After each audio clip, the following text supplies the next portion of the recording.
안녕하세요. 오늘은 우리나라 활과 화살의 구성 소재와 제작 기법 및 소재별 특성을 알아보도록 하겠습니다.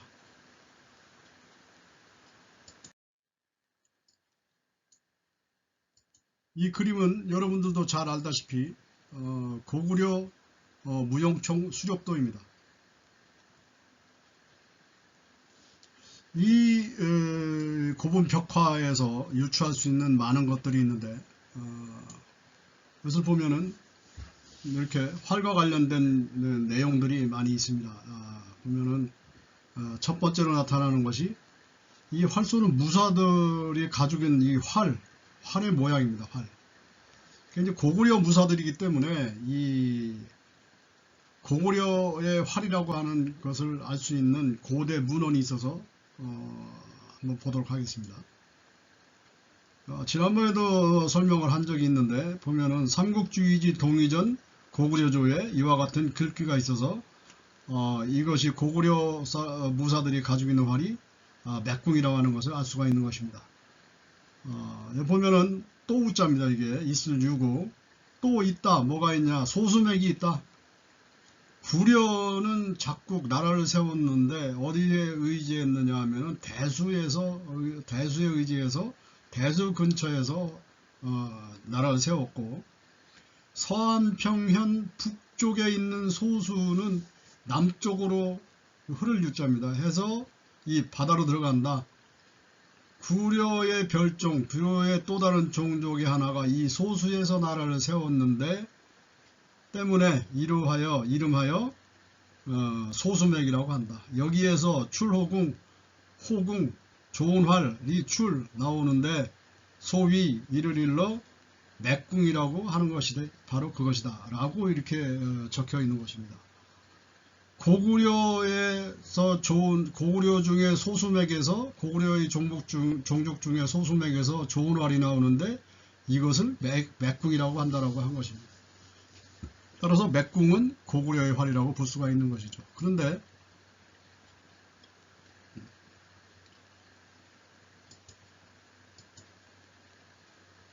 자, 이 고분 벽화에서 또 하나의 이렇게 발견되는 점은, 유추할 수 있는 부분은 이들의 신분 관계입니다. 여기 지금 네 사람이 등장을 하는데 네 사람 중에 우선 이 두 사람을 보면은 이렇게 조관을 쓰고 있는 모습이 다릅니다. 조관이라는 것은 고구려의 그 관원들이나 관리들이 썼던 그 깃이 달린 새털 깃을 단 모자를 말합니다. 그 조관의 모습인데 깃털의 숫자가 서로 다르다는 걸 볼 수 있습니다. 자, 이 사람들은 별로 차이가 안 나겠지만 다음에 이 밑에 있는 이 사람들을 보면 여기는 이것과 여기 이 사람은 아예 이 새 깃털이 없는 조관을 쓰지를 않았습니다. 그렇다면 조관을 쓰지 않은 것과 쓴 무사들이 있는데 여기에 그 깃털의 숫자도 각각 다르다고 볼 수 있습니다. 그래서 이것을 유추해보면 이 사람 신분이 가장 높고 그 다음이 아닌가라고 볼 수가 있는 것이죠. 그래서 이 무사들의 계급을, 신분을 알아볼 수가 있다. 다음은 아까 얘기했던 이 맥궁의 고구려 활을 맥궁이라고 하는데 이 활은 각궁일 것이다. 현재 우리가 쓰고 있는 각궁일 것이다. 다만 이때에는 전쟁이 잦은 때였기 때문에 그 남방에서 지금과 같은 긴 뿔이 수입이 되지를 못하고 북방에 있는 소나 그 양의 뿔을 짧은 뿔을 사용했기 때문에 이와 같이 매듭을, 그러니까 짧은 뿔을 대고 양쪽 약한 부분을 묶은 매듭 형태의 모양들을 이렇게 똑같이 보여주는 것이 아닌가 볼 수 있는 것입니다. 특히 이게 이 현을 당기고 있는 데는 매듭하고 이 안쪽에 줄이 하나 더 그려져 있는 것은 이 확대하면 보입니다. 그런데 여기에 더 불인활에서 이 무사가 들고 있는 이 불인활에서 이 오금 안쪽으로 이렇게 선이 하나 더 그려져 있고 이게 마치 무언가 여기다 덧댄 것 같은, 가령 이 가운데 선이 없다고 한다고 해서 이 휘어진 부분을 묘사가 안 되는 건 아니죠. 이 가운데 선이 없다고 하더라도 휘어진 건 그대로 휘어진 모습을 볼 수가 있는데, 굳이 이 안에 이렇게 줄을 하나 더 그어놓는가, 여기도 이게 줄을 하나 더 그었는가 하는 것은 이 그림을 그린 사람이 무언가를 표시하고자 했던 것이며, 그것은 역시 이 안쪽에 뿔을 댄 것을 표현하고자 했던 것이 아닌가. 그리고 양쪽 끝에 이 약한 부분, 이게 연결되는 부위를 묶었는데, 그 묶은 것은 이와 같이 표현을 한 것이 아닌가라고 볼 수가 있는 것이죠. 따라서 고구려의 맥궁은 곧 각궁이다 라고 유추할 수 있는 것입니다. 다음은 화살촉입니다. 이 화살촉의 모양, 뭐 여러분들도 잘 알고 계실 거라고 생각하는데, 보면은 이와 같이 뭔가 묵뚝한 둥그런, 화살이 뾰족한 게 아니고 둥그런 통을 단 것 같은 모양을 볼 수가 있습니다. 이게 석류 모양이라고 볼 수 있는데, 이와 같은 이 화살을 명적 또는 효시라고 합니다. 이 명자는 울명자입니다. 이렇게 소리가 나다, 소리가 울리다 하는 울명자입니다. 그래서 소리가 나는 화살입니다. 근데 이 소리가 얼마나 컸냐고 하면, 여기에 이 호랑이가 놀래서 도망갈 정도로 명적을 겨누고 있는데, 놀래서 도망갈 정도로 굉장한 굉음을 내는 그런 것이었다, 이 명적이. 실제로 이 명적은 이제 쏘는 사람 입장에서는 그 명적이 시위를 떠나는 순간에는 소리가 크게 들리지만, 이 화살이 멀어질수록 그 소리는 아주 모기 소리처럼 작아집니다. 그런데 화살이 날아오는 쪽에서 봤을 때는 처음에는 아주 작은 소리 같았던 것이 점차적으로 커지면서 다가오기 때문에 상대적으로 위협감을 느끼게 되는 것입니다. 이게 이제 명적의 효과입니다. 호랑이가 도망가는 이유도 아마 이것 때문이 아닌가라고 할 수가 있을 것입니다. 현재 이 명적을 제한을 하긴 했는데, 이 사실 호랑이가 꽁무니가 빠지도록 도망갈 정도는 지금 제한해내지 못하고 있어서, 이 고구려 시대만 해도 이 명적의 그 성능이 대단했던 것이 아닌가라는 생각을 해봅니다.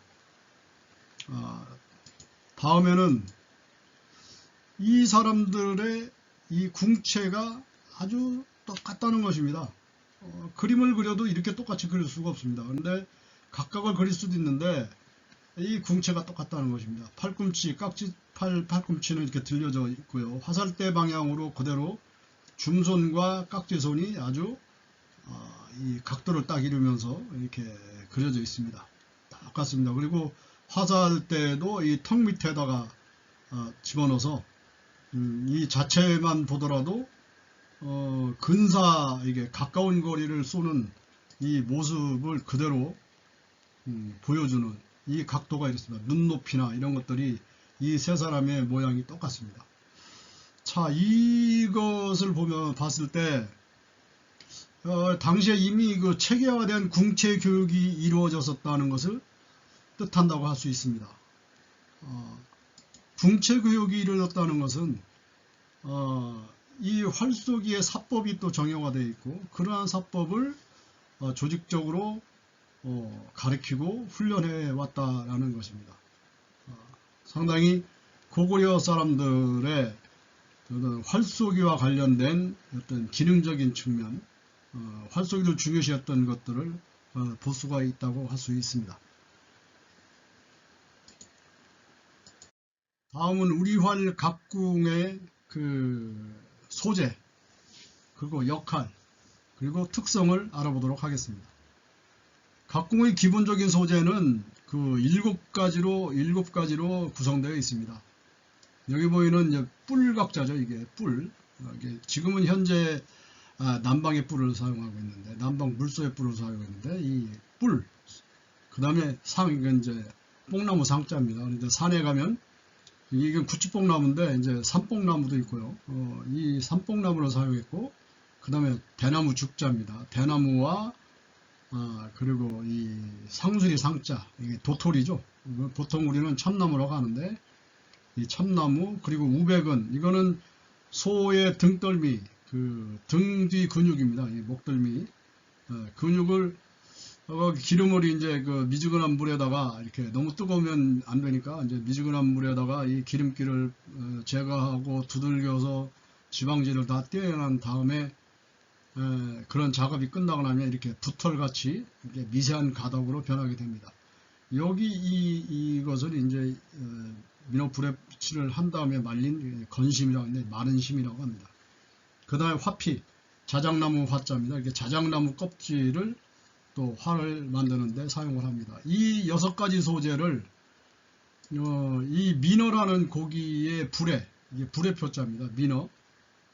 백성들이 많이 먹을 정도로 백성민자죠. 많이 먹을 정도로 흔했던 고기인데 지금은 제사상이나 올라가는 부잣집 제사상이나 올라가는 아주 희귀 어종이 좀 되어 있습니다. 거기 이 민어는 금강하구 쪽에도 발견이 된다, 서식을 한다고 그러기도 하고, 그 다음에 이제 연평도나 덕적도 쪽에서 이제 그 자생을 합니다. 산란을 해서 제주도 남쪽까지 이렇게 갔다가 돌아오는 회기성 어류인데 이게 약 3년 정도 걸리는데 이때쯤이면 크기가 그 90m, 90cm, 90m가 아니고 90cm 정도로 크게 되는데 그 몸집이 크기 때문에 그 공기주머니인 불에 역시도 이렇게 두껍고 이렇게 큼직한 모양을 볼 수가 있습니다. 그래서 이것을 끓이면은 그 강력한 접착제가 되는 것이죠. 이 민어불의 풀로 이 6가지 소재들을 접합을 해서 접착을 해서 만듭니다. 그래서 복합궁이라고도 합니다. 우리 활은 여러 가지 소재들을 한데 합쳐서 만든 활이라고 하는 뜻으로 복합궁이라고 한다는 것을 하고 있습니다. 그러면 지금부터 이 각궁의 소재의 하나하나를 특징을 알아보도록 하겠습니다. 앞에서 설명한 바와 같이 고구려 무용청 수렵도의 짧은 활은 짧은 뿔을 이렇게 긴 뿔이 아니고 사용했기 때문에 뿔의 양쪽을 묶는, 오금 양쪽을 묶는 형태를 볼 수 있지만 현재 생산되고 있는 그 각궁은 이와 같이 최대 2m까지 자라는 이 동남아의 물소뿔을 사용하기 때문에 매듭 같은 형태는 보이질 않습니다. 이 뿔을 이와 같이 톱으로 켜서 잘라낸 다음, 쪼개낸 다음 여기에 이와 같이 이제 가공을 하는데 이게 이제 그 줌통을 중심으로 양쪽에 하나씩 들어가는 것입니다. 여기 이렇게 자세히 보면은 이렇게 줄이 이렇게 그어져 있는 것을 볼 수가 있습니다. 이거는 본래의 이 소뿔이 이렇게 되어 있는 것이 아니고 사련치기라고 해서 톱날로 이렇게 긁어서 이렇게 홈을 파는 것입니다. 홈을 너무 많이 파면 뿔이 약해지기 때문에 적당하게 파는 것입니다. 그래서 줄이 생긴 것인데 이것은 여기에 이제 민어불의 풀을 발라서 대나무에 붙일 때 그 골에 홈에 그 민어불의 풀이 들어가서 접착력을 더 강화하기 위해서 이런 사련치기를 하는 것입니다. 이 뿔이 이제 그 오금에, 그러니까 이제 활에 이제 이 뿔을 사용하는 이유는 바로 이와 같이 여기 이제 섬유지, 다른 것들은 잘 표가 안 나는데 여기 보면 V자 형태를 그리는 이런 섬유 조직을 볼 수가 있습니다. 이것이 이제 이 뾰족한 부분이 이 뿔의 정중앙을 그대로 이렇게 중앙에 오도록 뿔을 켜내는 것도 상당한 기술인데 결국은 이 V자 형태 이 뿔이 딱 부러졌을 때는 이게 동강이 난다든지 이렇게 반드시 짜게지는 것이 아니라 V자 형태로 툭 튀어오르는, 이렇게 쪼개지는 그것을 볼 수가 있습니다. 이것은 이 뿔 자체가 이렇게 V자 형태의 섬유 조직을 가지고 있기 때문입니다. V자 형태를 이룬다는 것은, 중심을 이룬다는 것은 좌우의 비틀림은 얘는 약하고 그러니까 좌우의 비틀림이 없습니다. 이것은 없고 최소화시킬 수 있다는 것이며, 이 전체적으로 이렇게 휘는 것은 문제가 없는데 좌우의 흔들림이 없기 때문에 그 활 안쪽에 이 뿔을 대서 당겨졌던 현이 도고지 제자리로 돌아가 안착할 때에 현이 흔들려서 도고지에 제대로 안착하지 못하고 벗겨짐으로써 활이 훼손되는 것을 방지할 수 있는, 방지하는 역할을 이 뿔이 그 역할을 하고 있다는 것이죠. 그래서 이제 이것을 가장 우리 전통활에서는 중요시했다고 볼 수 있는 것은, 그래서 이제 각궁이라고 한다는 것입니다. 각궁이라고 한 이유가 이 각이 굉장히 중요한 역할을 하고 있기 때문이라고 볼 수가 있는 것입니다.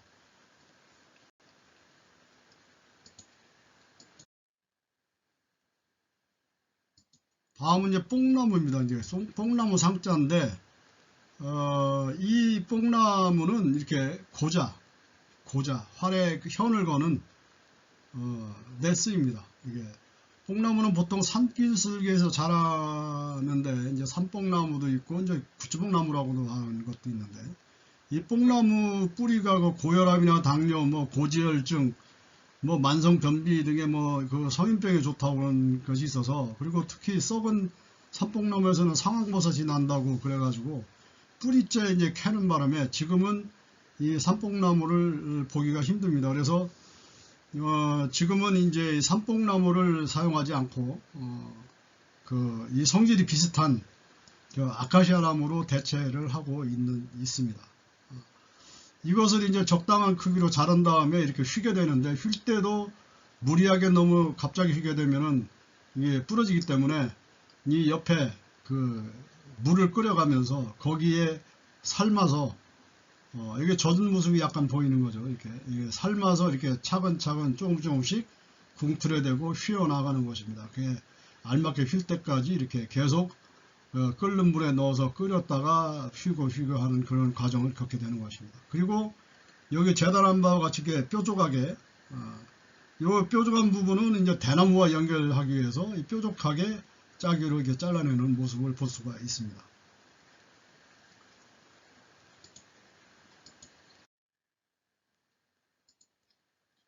다음은 각궁, 이 활의 골격인 대나무를 가공하는 방법입니다. 여기 보이는 것 같이 이게 이렇게 재단, 이렇게 그려놓은 이 금이 보이죠. 이게 재단을 한 것을 이 자귀로 이제 깎아내는 것이죠.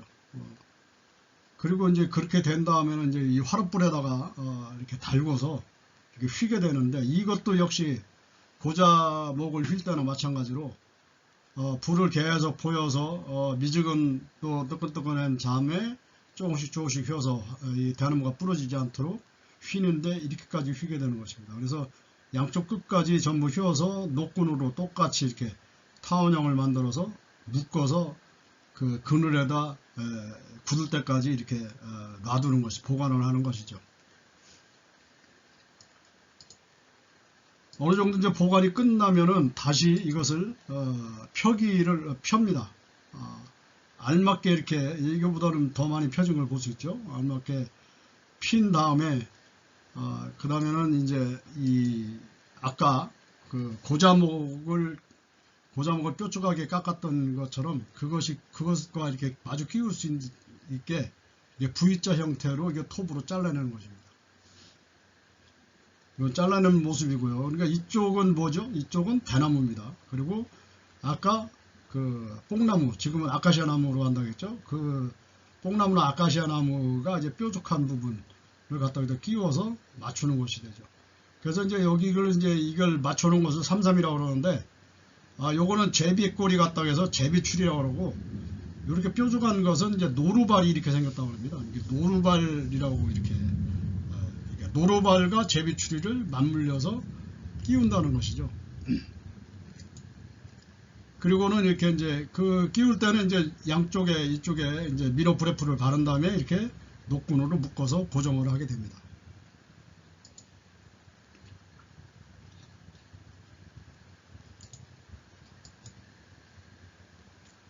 자, 여기 보시면 이렇게 V자 모양을 볼 수가 있죠. 뭐 색깔이 다르다는 것은 이게 대나무고 이거는 아카시아 나무나 뽕나무이기 때문에 다른 것입니다. 소재가 다른 것이죠. 그래서 여기서 이쪽으로 건너올 때 붙어 있기는 하지만 소재가 서로 다르기 때문에 이 부분이 충격을 완화해주는 이게 332 부분이라고 볼 수가 있는 것입니다. 이렇게 민호 불에 불칠을 해서 이렇게 말리건 건조 중인 모습을 볼 수가 있습니다.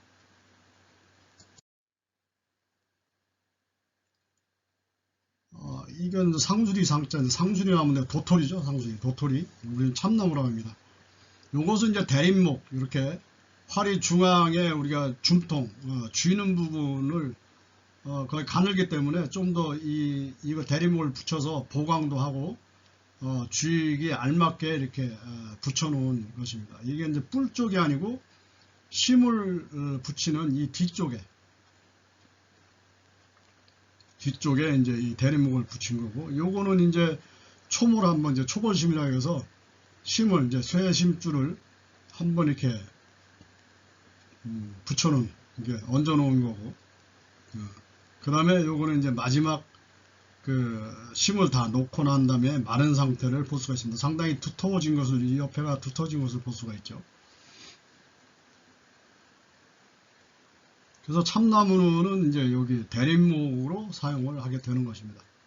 참나무는 그 단단하고 변형이 없는 나무이기 때문에 이 줌통을 만드는 데 사용하는 것이죠.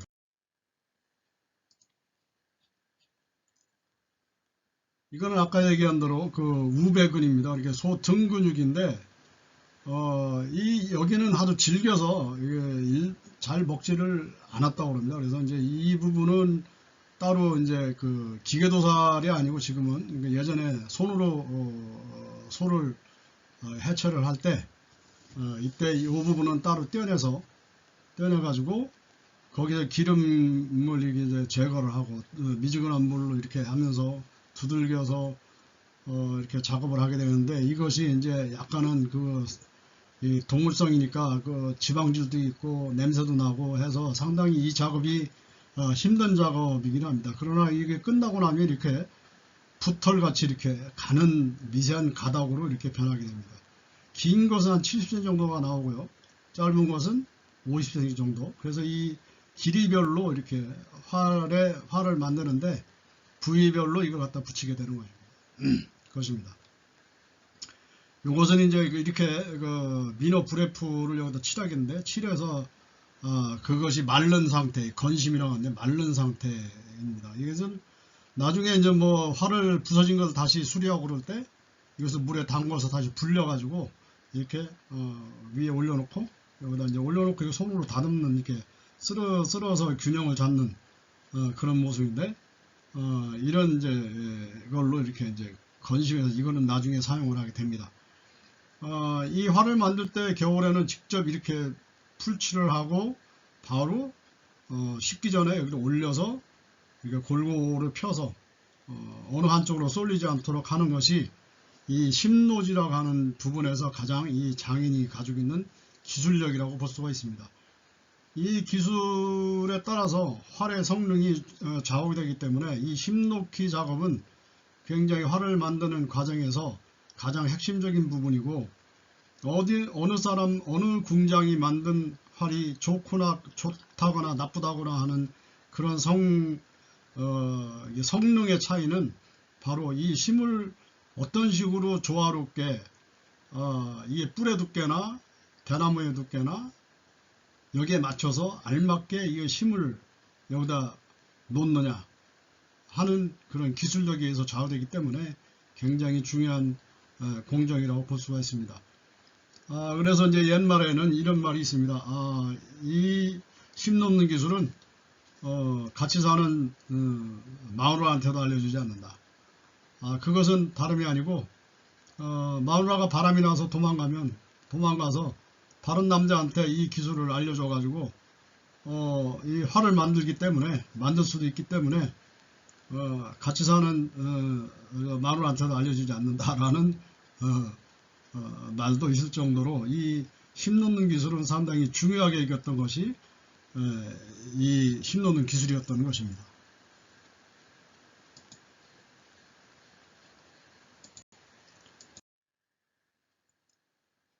다음은 이제 자작나무 화자인데요. 자작나무 껍질입니다. 자작나무 껍질이 이렇게 껍질을 벗겨집니다. 옆으로 벗겨지는데 이것을 얇게 이렇게 이제 물에 삶아서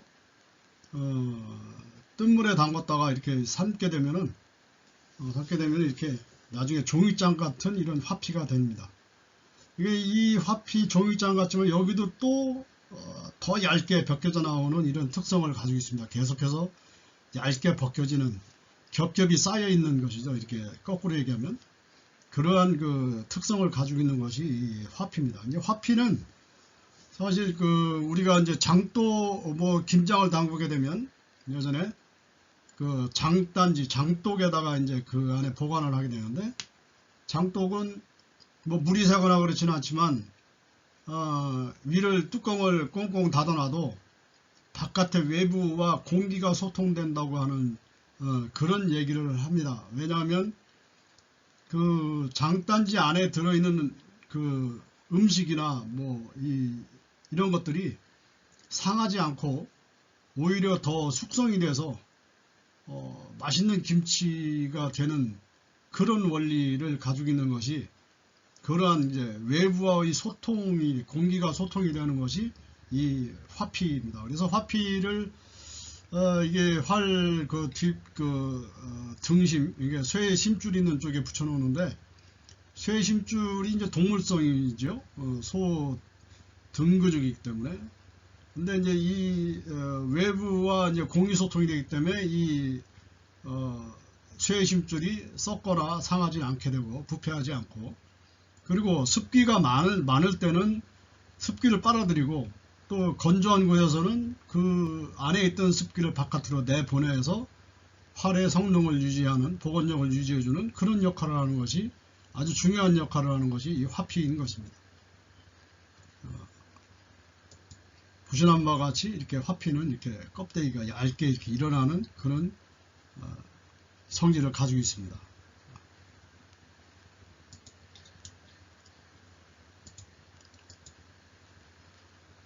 화피를 이렇게 붙이고 있는 모습이고요. 이때도 이제 민어불의 풀로 이렇게 끓여가면서 붙이게 됩니다.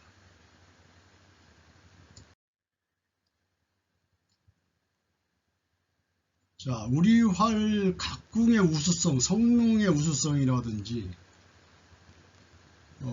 이렇게 동그랗게 말릴 수 있고 그것을 다시 뒤집어서 당겼다 놓은 다음에 다시 또 현을 풀어 놓으면 다시 또 원위치로 동그랗게 말리는 이러한 복원력은 일반적인 접착제로는 도저히 현대의 어떤 현대적인 어떤 기술력으로도 해결하지 못하고 있는 민어 브레풀의 만에 가지고 있는 특징인 것입니다.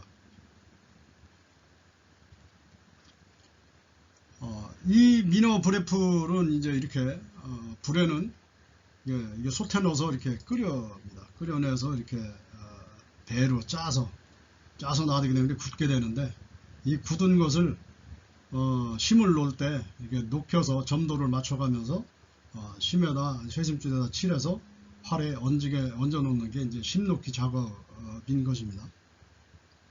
이 민어의 브레풀의 특징은 건조하고 날씨가 추울 때는 단단히 굳어집니다. 그래서 강력본드 이상의 그런 단단함을 접착력을 보입니다. 그러나 습도가 많고 더울 때 고온에서는 그 응고력이 저하돼서 이렇게 좀 이렇게 물로 변할 정도로 이렇게 흐트러집니다. 그래서 이제 이 각궁이 아까 얘기한 대로 6가지 소재들을 이 민어불에 붙여놨는데 사실 겉으로 봐서는 서로 접합되어 있는 붙어 있는 것 같지만 민어 브레풀 효과에 의해서 서로 소재별로 유기적으로 서로 움직이게 되는 것입니다. 그 차이는 뭐 상당히 미세하겠지만은 그러나 분명히 이것은 고정된 것이 아니라 움직이는 것이죠. 각각의 소재들이 움직이는 것입니다. 그래서 활이 이렇게 동그랗게 말리고 또 뒤집어서 당겼다 놓아도 다시 원위치로 돌아가고 그러는 성격을 그런 우리 각궁만이 세계 어느 민족도 우리 각궁과 같이 이렇게 동그랗게 말리는 활을 사용하는 민족은 없습니다.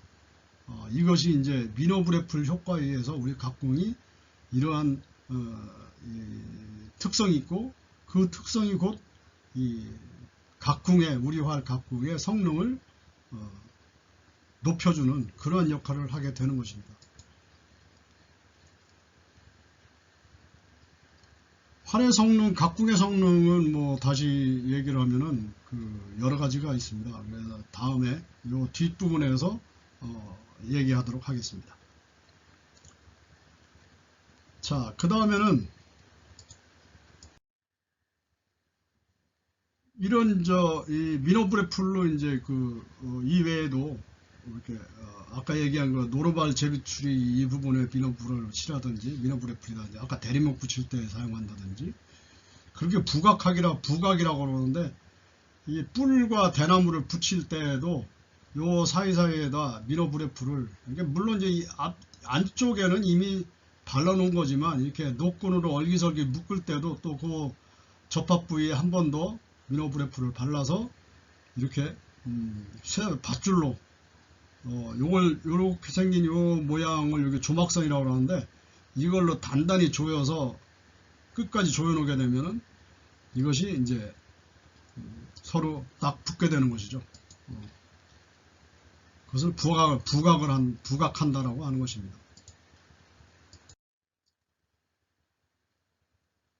자, 그러면 이제까지 살펴본 거를 바탕으로 우리나라 전통활 각궁의 구조와 명칭을 알아보겠습니다.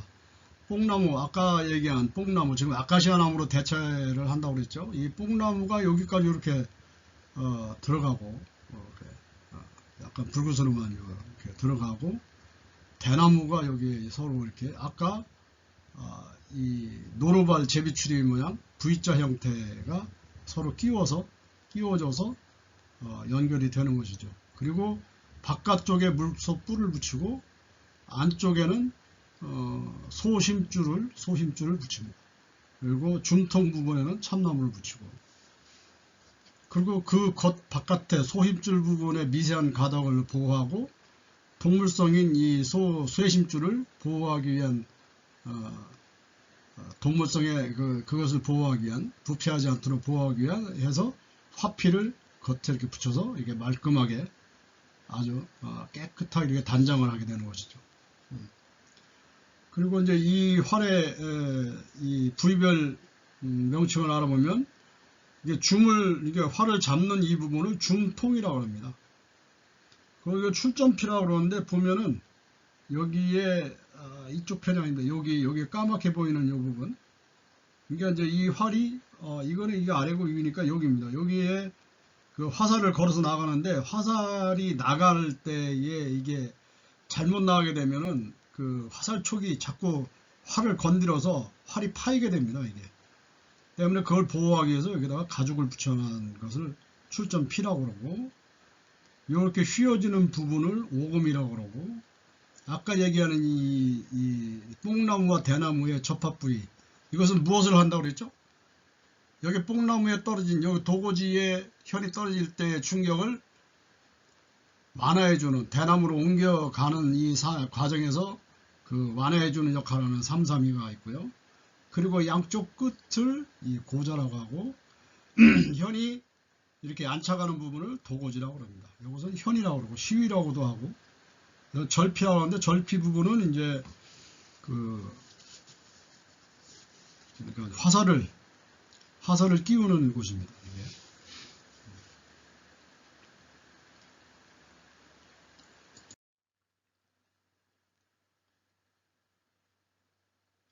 다음은 각궁을 사용하기 위해서는 그 무립치기, 이게 양쪽 무릎으로 이렇게 활을 꺾는 방법도 있지만, 이와 같이 도지개를 사용해서 도지개를 채워서 활을 얹는 것이 가장 안전한 방법입니다. 이것은 도지개고요. 그리고 이렇게 도지개 끈을 한쪽을 묶은 다음에 궁틀에 넣어서 다음 부분을 이렇게 채웁니다. 양쪽을 이렇게 묶어놓은 모양을 볼 수가 있고요.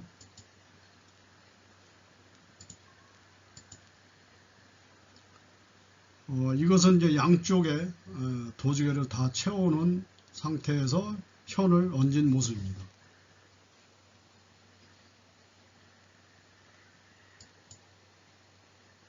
다음에는 이제 도지개를 풀어낸 다음에 이렇게 불을 부위별로 이렇게 골로불을 쪼여서 이렇게 미지근하게 만든 다음에 균형을 잡는 것이죠. 이것은 다름이 아니고 이 뒤쪽에 뭐가 붙어 있나요? 이 안쪽에 지금 뿔이 붙어 있으니까 뒤쪽에는 소 등심줄이 붙어 있고 그 소 등심줄을 쇠심줄을 보호하기 위해서 화피를 붙여놨죠. 그래서 이 부분을 불을 쪼이게 되면 소 등심 부분에 먹여진 민어불의 풀이 이제 그 접착 응고력이 약해집니다. 그래서 당기거나 이렇게 또 휘어도 이 그 민어불의 풀을 먹고 있는 소 심줄이 이렇게 끊어지거나 이렇게 훼손이 되지 않게끔 되는 것이죠. 그래서 이 뒤쪽에 불을 보여서 그 양쪽의 균형을 중통을 중심으로 양쪽의 균형을 잡는 것입니다. 이와 같이 이제 각궁을 올리는 이 기술은 나름대로 많은 연습이 필요한데 그 연습에 앞서서 앞에서 얘기했던 설명드렸던 이 각궁을 구성하고 있는 그 6가지 소재, 또 부위별 소재, 그리고 활의 모양들을 잘 보고 균형에 맞도록 어느 부분은 어느 정도 하는 그런 이제 그것을 미리 알고 난 다음에 이 각궁을 만지게 되면 훨씬 각궁을 다루다가 부러지거나 하는 그러한 불상사를 줄일 수가 있다고 볼 수 있습니다. 결국 이제 이런 과정이 다 끝나고 나면 이와 같이 모양 좋은 각궁이 이루어지게 모양을 형성하게 되는 것입니다.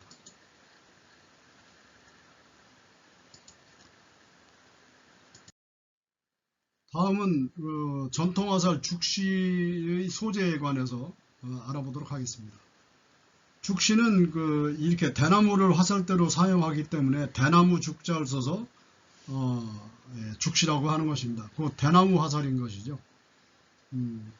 여기에는 이제 그 오니 이렇게 여기 깎아내는 것이 보입니까? 이게 칼로 여기에 이제 현을 끼우는 거죠. 이렇게 홈을 파는 모습입니다. 그래서 이 광대서리가 쌀이를 사용하게 되는 것이죠. 그 다음에 기술로는 여기 화살 기술로는 이제 꽁 기술 사용하고, 그리고 화살촉은 이제 뭐 이렇게 쇠를 깎아서 이렇게 화살촉으로 사용하고, 그리고 이 오니는 이제 이 광대 쌀이 나무로 만들지 않습니까? 만들어서 그 이쪽 들어가는 쪽은 뾰족하게 해가지고 대나무에 끼웁니다. 대나무 이쪽에다 끼우고 이제 그 끼운 부분을 이제 보강하기 위해서 복숭아나무 껍질로 이렇게 감쌉니다. 그래서 오니 도피라고 그러는데 이렇게 감싸는 그 소재로 이 복숭아나무 껍질을 사용을 하는 것이죠.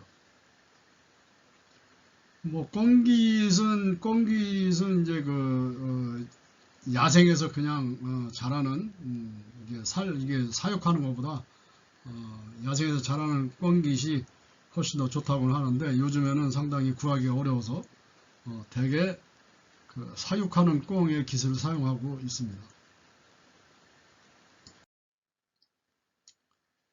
요거는 이제 전통이랍니다. 전동이라고도 하고 전통이라고 하는데 화살 놓는 텅이 전통이죠.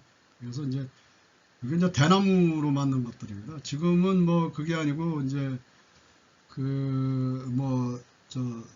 제도한 것들나 뭐 그런 것들을 뭐 담아다 있는 그림 뭐 이런 것을 이제 도화지 같은 거 담아다 있는 그런 검은 통에다가 만들기도 하고, 또 골프공 같이 골프채 골프 뭐라 그래요? 주머니 골프채 주머니와 같이 뭐 여러 가지 주머니도 달리고 뭐 이렇게 해서 편리하게 만든 것들도 있습니다. 그러나 예전에는 이렇게 대나무, 큰 대나무를 이렇게 바깥에다 이렇게 문양도 새기고 글씨도 파고 해서 이런 거를 전에는 사용을 했었습니다. 화살의 완성된 모습이고요. 화살대를 이게 반듯하게 잡는 것이 이렇게 이제 옛날식이죠. 이렇게 이제 이 밑에는 불을 떼가지고 이 화로에다가 이렇게 이제 연통이 있습니다. 그 연통 속에 넣었다 뺐다 하면서 이제 화살을 곧게 잡기도 하고 진을 뺀다고 그러죠. 이게 화살 속에 있는 그 화살이 가지고 있는 그 습기 같은 것을 제거하는 그런 그 작업을 하게 되는 것입니다. 그 다음에는 이제 꽁깃을 다듬는 모습인데요. 꽁깃 하나하나를 다 이렇게 다듬어서 화살 기술로 사용을 하는 것입니다. 자, 여러분들 지금 뭐 잘 아시는 것 같이 이제 신기전인데, 이 화약을 단 화살을 이렇게 쏘는 것이죠. 연발 계속 불을 붙이면 불을 붙이는 대로 이렇게 쭉 발사가 되는 것이죠. 이 조선시대에는 이 신기전은 지금으로 말하면 로켓포라고 볼 수가 있는 것입니다. 화약을 달았기 때문에 파괴력도 있고 상당히 멀리 가서 이렇게 사람을 살상하는 것이죠. 살상용 무기로 사용했던 것입니다.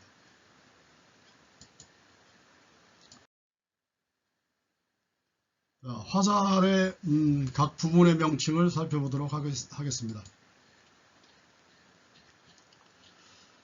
그 화살은 이게 조선시대에 사용했던 화살들인데, 그 앞에서 이 화살은 여기 이 부분을 이제 화살촉과 대나무 사이에 화살촉이 좀 굵습니다. 대나무보다 굵게 만들어서 그걸 끼울 때 요거 좀 보강하기 위해서 이제 더 싸서 끼우게 됩니다. 끼울 때 요 화살촉과 대나무 그 사이에 나와 있는 부분을 상사라고 합니다. 그래서 보통 여러분들이 이제 만작을 하고 이제 화살을 다 당길 때까지의 한도가 이 상사 끝까지만 당기는 것입니다. 더 당겨서도 안 되고 덜 당기면은 또 화살이 덜 가기 때문에 항시 이 상사까지 딱 갖다 붙이는 그런 연습을 하게 됩니다.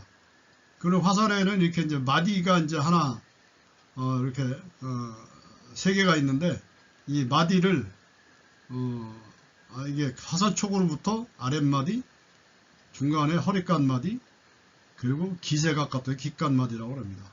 그 깃간이라는 것은 이게 이 깃을 붙이고 나면 이 끝부분을 이렇게 둘러싸서 보호하는 그 띠같이 생긴 띠 같은 것을 이렇게 띠를 두르는 것입니다. 그래서 깃간띠고, 그 다음에 이제 강명 쓰는 곳이 있고, 깃이 있고, 오니가 아까 조각칼로 깎아내는 거 봤죠? 오니 끼우고, 오니를 대나무에 끼운 다음에 오니 도피, 그 복숭아 껍질로 이렇게 보호를 해주는 것이고, 여기서 강명을 쓰는 곳은 여기 이제 깃과 깃 사이를 깃간이라고 하는데, 여기에다가 이제 쓰게 됩니다. 모양을 보면 이제 이런 모양인데, 이와 같이 깃과 깃 사이에 뭐 이름을 쓴다든지, 뭐 화살 번호를 쓴다든지, 뭐 그런 것들을 이렇게 적어 넣게 되는 것을 강명이라고 합니다. 그리고 여기 보이는 것이 이제 조선의 궁술이라는 책에 있는 것을 재현해 놓은 것인데, 이 화전이라고 합니다. 화전. 여기다 불화살이죠, 한마디로. 그래서 이제 여기다 이 솜으로 이제 기름을 먹인 이제 솜이기 때문에 여기다 불을 붙여서 쏘게 되면, 예전에 이제 해상전 같은 경우에는 또 뭐 육상전투에서도 마찬가지지만 나무에 박히면서 나무에 불을 붙이고, 어디 뭐 집더미에 붙으면 초가집들 같은 경우는 이거 꽂히면은 초가집이 불이 붙겠죠. 그리고 해상전에서는 그 배에다가 쏘면 배에 불을 내는 그런 화공용으로 썼던 화전입니다. 그리고 세전이라고 그러는데 이게 가늘 세자입니다. 그래서 이 화살이 아주 가늘어서 상당히 멀리 갑니다. 그래서 여기에다가 이제 편지, 여기서 여기까지 종이를 말아 놓은 겁니다. 그래서 종이를 말아서 감아놓고 묶어 놓은 건데, 가늘기 때문에 훨씬 멀리 가죠. 그래서 이거를 쏴서 적진에다가 어떤 의사를 전달할 때 사용했던 것이 이제 세전입니다. 그 다음에는 여기 이제 아까 얘기했던 우리 고구려 무용청 벽화에서 봤던 명적, 효시라고도 그러는데 명적의 모습이고요. 그 다음에 목전, 이게 박두라고도 하는데 이렇게 끝이 이렇게 나무 통을 달아놔 가지고 상당히 화살이 앞에가 무겁습니다. 그래서 이것을 쏴서 288m, 그러니까 240번인데 현재로는 288m의 그 천으로 된 이 관역을 놓고 그것을 미달하면 안 되고 그것을 넘겨야만이, 그리고 넘기는 거리가 멀어지면 멀어질수록 점수를 더해주는, 점수를 더 주는 그런 무과 시험에 사용했던 그 박두입니다. 이게 기본적으로 조선시대 장수가 되고 장군이 되기 위해서는 활 쏘는 근력이 대단히 강했어야 됩니다.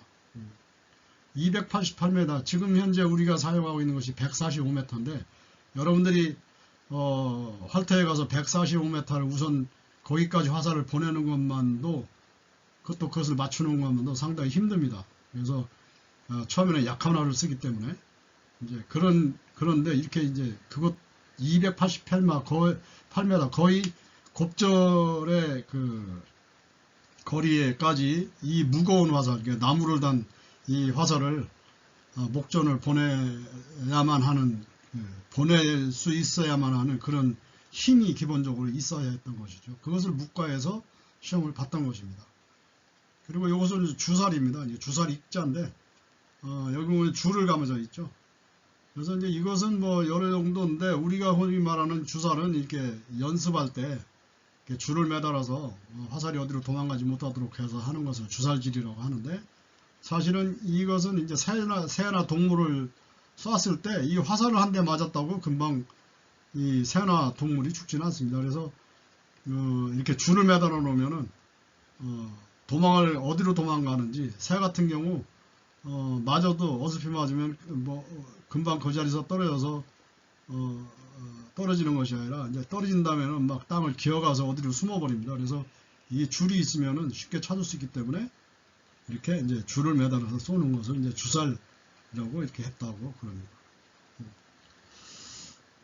이상 오늘은 그 우리나라 활 각군과 대나무로 만든 죽시의 어떤 그 소재와 특성들을 알아봤습니다. 이 각군과 죽시는 세계 여러 나라 민족들의 활과 화살 중에서 가장 그 성능이 우수한 우리 선조들의 지혜와 창의성이 내재된 값진 전통문화유산입니다.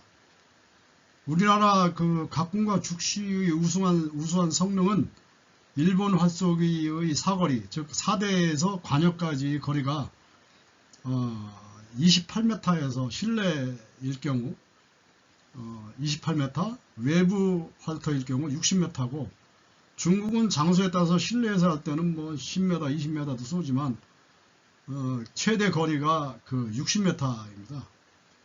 그리고 몽골은 여자가 60m, 남자가 70m. 양궁은 50, 70, 90. 남자의 경우 90까지도 이렇게 했는데, 이에 반해서 우리 4대 사거리는 145m인 것입니다. 상당히 먼 것은 4대가 관역이 4대에서 관역으로부터 4대 관역까지의 거리가 먼 것은 그만큼 우리의 활의 그 성능과 화살의 성능이 좋고, 정밀도가, 화살의 그 정밀도, 방향성 이런 것들이 우수하기 때문에 가능한 것이라고 볼 수가 있습니다. 그래서 오늘 이 각군과 죽시에 관해서 알아봤는데, 다시 한번 얘기하면 고구려 활인 맥궁은 각궁이다. 각을 붙였기 때문에 오금에다. 그리고 각궁은 7가지, 6가지 소재를 비너블의 풀로 접합해서 만든 복합궁이다. 그리고 화살은 이 대나무로 만들어져 있기 때문에 죽시라고 하고, 그리고 깃은 꿩깃이고 쇠로 만든 촉과, 그리고